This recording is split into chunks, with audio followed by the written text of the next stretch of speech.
The girl with no status. The space station floated above planet Aurea, shining like a diamond among the stars. Inside, the floating branch of Core Bank buzzed with quiet luxury. Soft lights, chrome counters, and robotic tellers glided between VIP booths.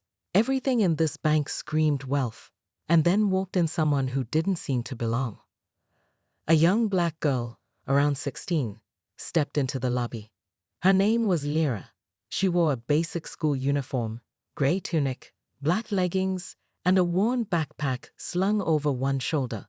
Her hair was in neat braids, but she had no jewelry, no expensive tech, and no elite ID chip visible on her wrist. People glanced at her, then looked away, uninterested. She walked slowly toward the front desk. The clerk behind the counter, Ms. John, spotted her and frowned. Lyra stopped at the glass desk, cleared her throat, and said politely, "Excuse me, I'd like to make a deposit." Ms. John raised one eyebrow. "Do you have an appointment?" she asked, voice sharp like glass. "No," Lyra said calmly, holding up a small digital wallet, "but the deposit is time-sensitive." The clerk stared at her uniform, her worn shoes, her basic tablet, then smirked. "This desk is for account holders, sweetie, not for school field trips." Lyra stayed quiet. Her face didn't change. Behind Ms. John, another bank worker leaned toward her and whispered, "Why is she even here? Doesn't look like she can afford a locker key." A third staff member, a young man with slick hair, chuckled and activated his wrist cam. He held it low, but pointed it at Lyra recording. Lyra didn't flinch. She just repeated softly, "I'd like to make a deposit."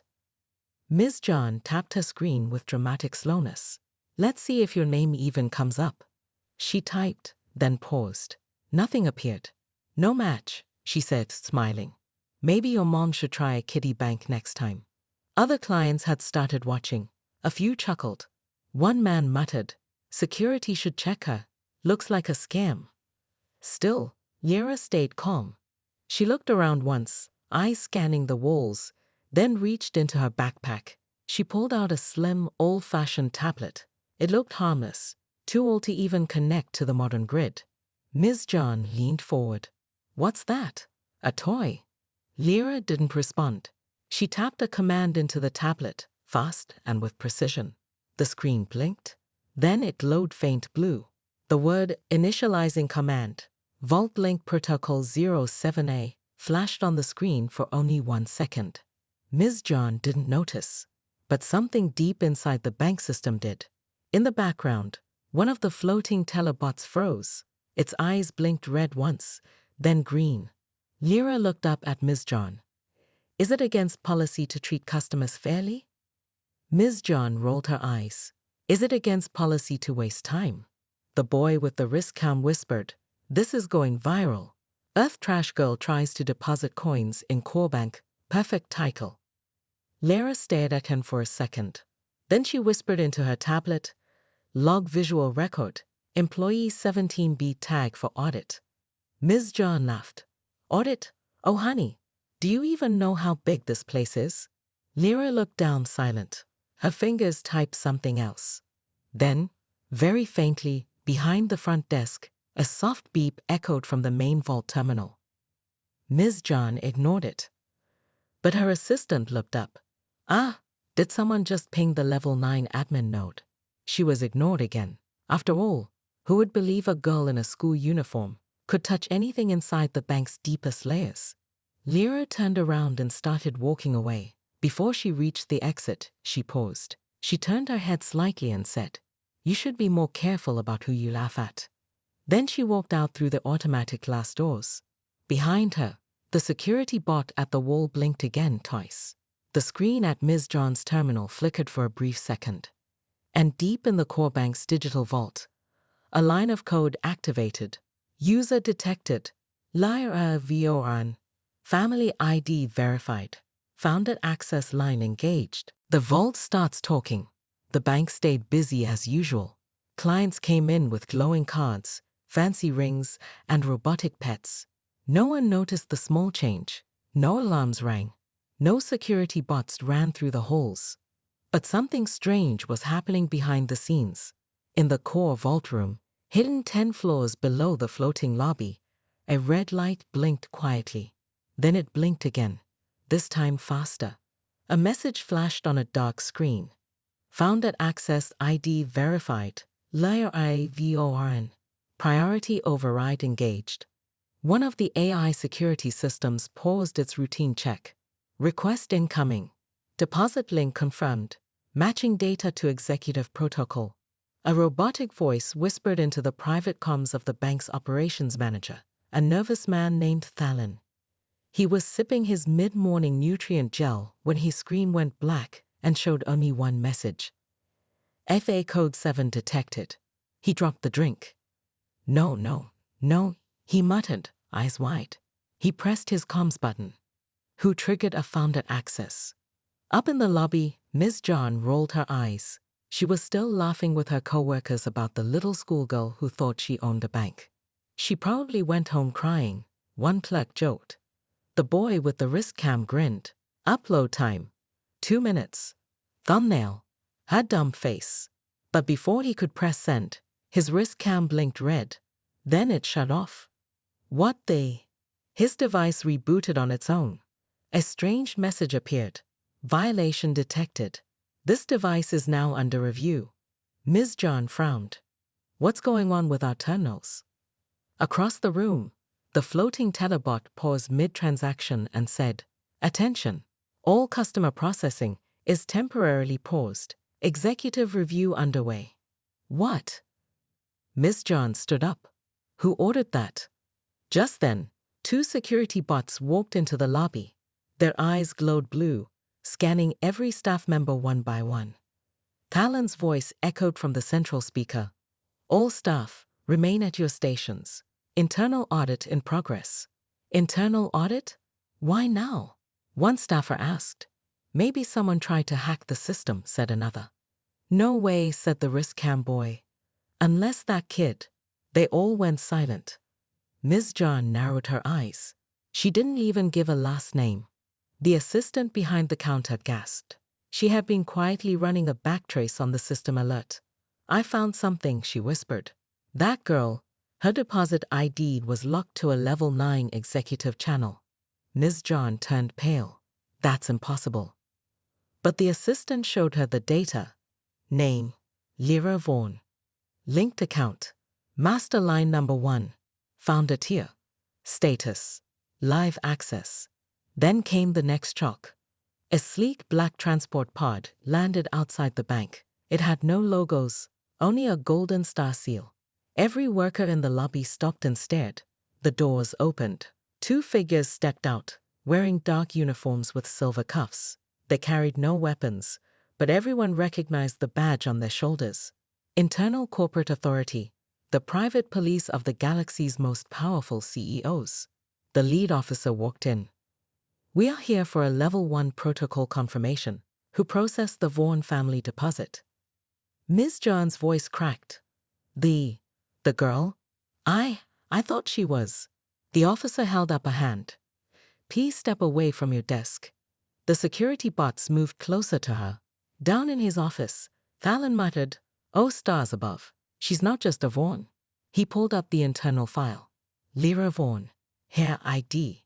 Sole active daughter of Dax Vaughn, founder of Core Bank. He sat back, cold sweat dripping down his neck. Upstairs, Ms. John finally spoke again. I didn't know, she whispered. She looked like a student. The officer's voice was calm but sharp.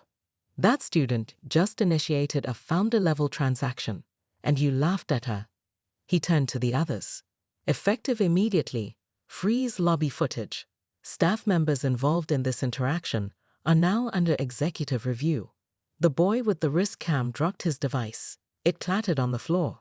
And in that silent moment, Lyra, the girl they mocked, was nowhere to be seen. But her presence still filled the room. The founder's hair. The bank lobby was silent now. Every staff member stood still. Some tried to hide their fear. Others stared at the glowing message on the central screen. Founder line access. Confirmed. Audit in progress.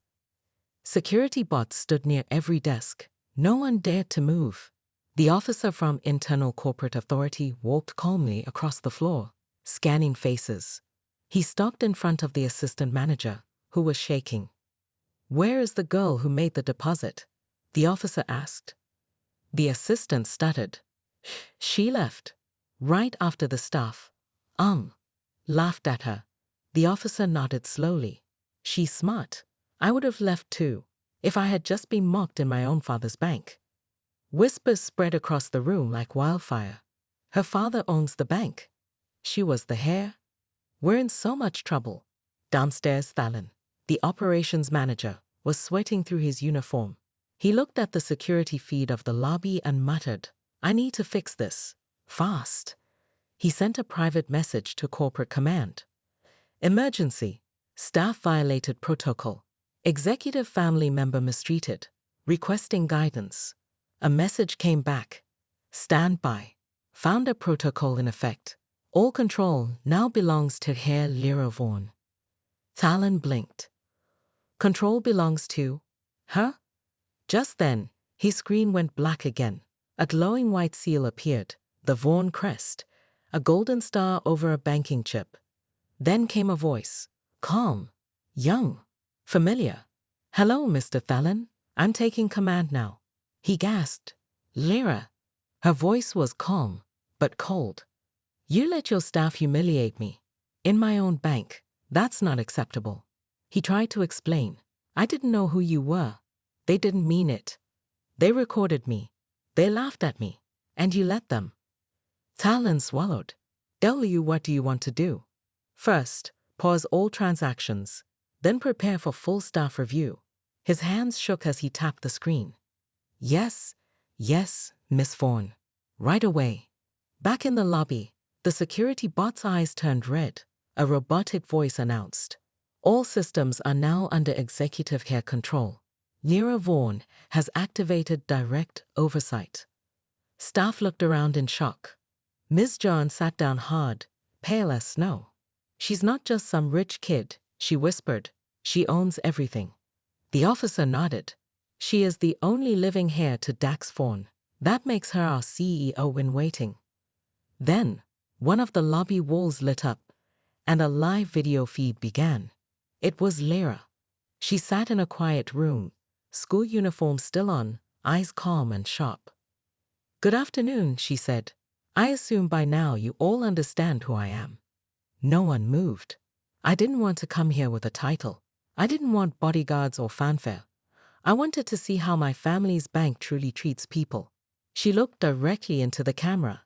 "Now I know." Ms. John lowered her head in shame. The wrist-cam boy tried to hide behind a telebot. "You judged me by my clothes, my age, my skin. You laughed when I asked to make a deposit. You didn't know I grew up in this system, that I've studied every law in the core bank book, that I already have shares in 10 branches." She paused. "But you'll remember now." The screen went black. Then, a final message appeared. "Staff review begins in 5 minutes. Prepare for direct hearing." And just like that, the girl they mocked became the woman they now feared. The return of the hair. The elevator doors opened with a soft ding. Lyra stepped out. She was still wearing her school uniform, still holding the same small tablet. But this time, no one laughed. The bank lobby fell silent. Staff stood frozen. Ms. John, the clerk who first mocked her, quickly looked away. The boy with the wrist cam deleted the video in a panic. Others backed up, unsure of what would happen next. Lyra walked slowly to the center of the room, her voice calm and clear. "Continue your jobs if you've done nothing wrong," she said. "But if you laughed, recorded, or refused to help me, you will stay right here." The assistant manager took a nervous step forward. "Miss Vaughan, we're sorry. We didn't know." She raised a hand to stop him. "Knowing who I am isn't the point. The real test was how you treat people when you think they have no power." She tapped her tablet. A blue hologram opened. Staff files lit up one by one. Names, faces, roles, and review notes. "Each of you is being reviewed by corporate right now. The bots loved every word, every action. No one can erase what happened." Security bots hovered near the guilty staff, not threatening, just watching. Talon, the manager, came rushing from the lower level. He was sweating, out of breath. "Miss Vaughn," he said, bowing slightly. "I take full responsibility. Please let me handle this quietly. We'll retrain them, or suspend." Lyra turned slowly toward him. "You watched it all happen from your office. You didn't stop it. You didn't even speak up until corporate called." Talon's face dropped. I didn't want to interfere. It looked small." Lyra nodded, her expression unreadable. Small things reveal big truths. Then she turned back to the room. "This bank was built by my father for everyone, not just the rich, not just the well-dressed." She paused. "He believed dignity comes before wealth." No one spoke. Then, Lyra tapped her tablet again. A screen behind her displayed disciplinary hearing, beginning in 3 minutes. The guilty staff looked terrified.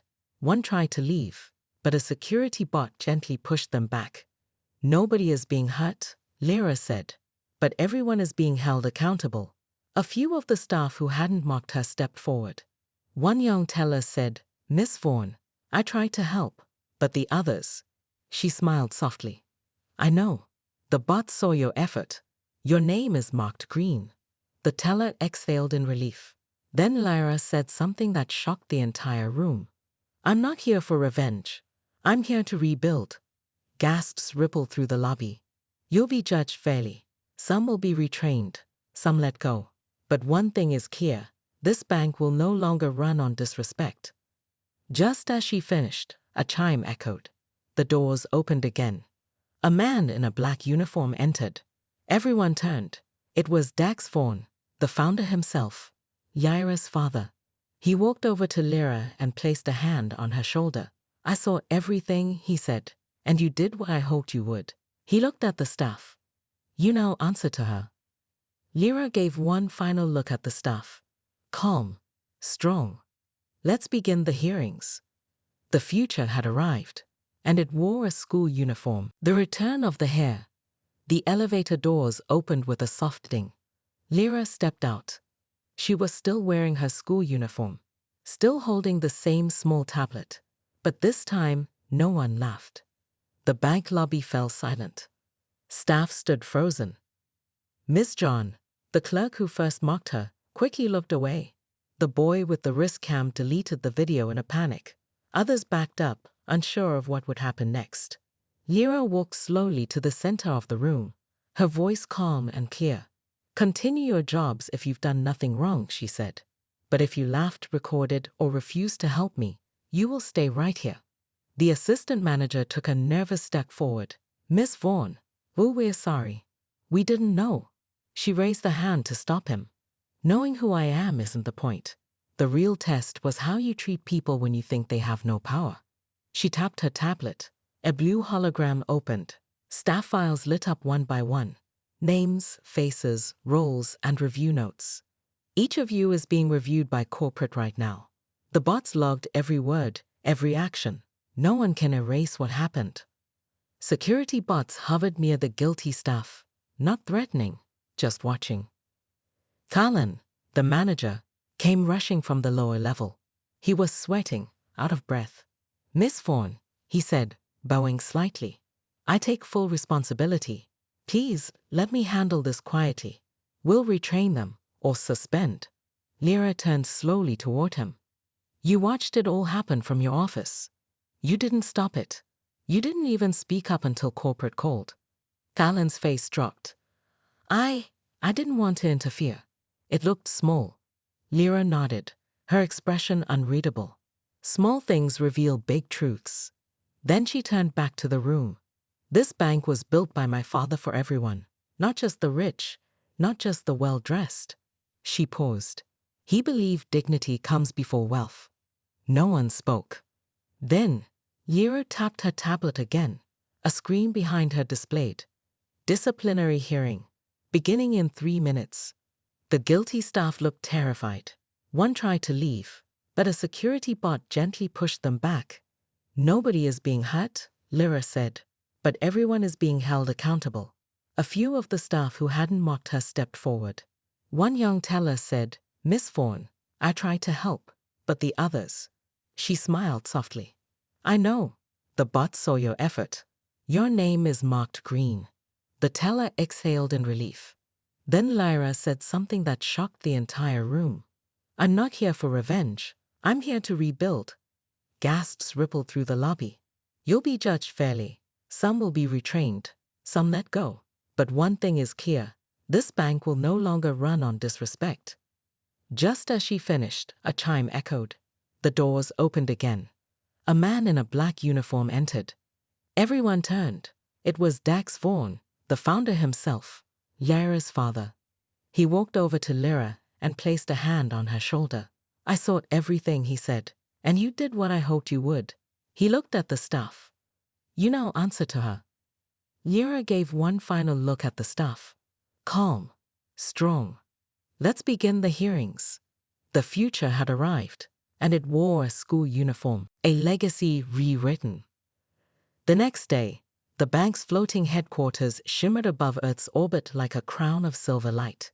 People across the galaxy tuned into the live broadcast labeled Official Statement, Vaughn Banking Corporation. Inside a grand digital hall, surrounded by floating holograms of media outlets and system representatives, Lyra stood beside her father, Dax Vaughn, the legendary but silent founder of the most powerful banking system in the quadrant. But today, he was not the one speaking. Lyra stepped forward to the main podium. Gone was her school uniform. She now wore a sharp black coat with silver trim, the signature look of the corporate board. The galaxy was watching. Everyone wanted to know, what would the Vaughn family do next? Lyra took a deep breath. Yesterday, I walked into one of our branches to deposit funds from my academy work. I was mocked, insulted, and nearly removed by security. Not because of my behavior, but because of how I looked. A hush fell across the digital streams. They didn't know I was the CEO's daughter, but that shouldn't matter. She looked straight into the camera. This bank was built to serve the people, not just the wealthy, not just the polished or the powerful. Everyone. Screens behind her played clips of the bank incident. Ms. John mocking, Renault filming, Drex sneering. What happened to me wasn't unique. This happens to thousands across the galaxy every day. It just doesn't get seen. She turned slightly to her father. My father built this empire. But now, it's my turn to help rebuild its soul. Dax Vaughn stepped forward now, laying a proud hand on her shoulder. When I started this bank, I was just a miner's son with no credits and no name. I promised to make money work for everyone, but in time, systems grew, faces changed, and we forgot our promise. He nodded to Lyra. But my daughter reminded me, and reminded the galaxy. Lyra tapped her wrist device. A new symbol appeared behind her on the massive screen. Project New Core, the Humanity Credit Reform. Starting today, every Vaughn branch will install independent equity monitors, she explained. Real-time bias scanners will review all employee-customer interactions. Every account, no matter the size, will get a universal dignity code, a guarantee that no one will be dismissed based on race, species, age, or appearance. Reporters watching through their holograms began taking rapid notes. And finally, she paused for a moment. We are launching the Lyra Fund. Dax blinked in surprise. Even he hadn't known this part. A 10 billion credit resource set aside for young entrepreneurs, especially from low-status colonies and border planets. No collateral needed, only vision. People across the system gasped. No one gave away money like that. Not without control strings. But Lyra wasn't finished. This isn't charity, she said clearly. This is repair. This is justice. And this is good business. The digital feed lit up with cheers. Across floating stations, young people clapped. In dusty outer colonies, families who had never entered a bank now saw themselves on screen, welcomed. Lyra stepped away from the podium. Dax smiled. His voice, deep and calm, echoed behind her. The galaxy just met the next leader of one bank. He paused. And I've never been more proud. A swirl of silver light lit up behind them as the new logo of the bank glowed. VORN Bank K. Power with pure posts. Scene shift. A branch reopens. A week later, the same floating branch where Lyra had been humiliated reopened under new management. A crowd had gathered. At the entrance, Lena, the kind teller, now wore the assistant manager badge. She gave the opening speech. "We failed once, but that girl, Lyra, she gave us another chance. We see you now, and we'll never stop." Customers clapped. People lined up, not just to bank, but to believe again. Lyra, watching from her shuttle above, smiled. "Sometimes," she whispered, "you have to be underestimated to change everything."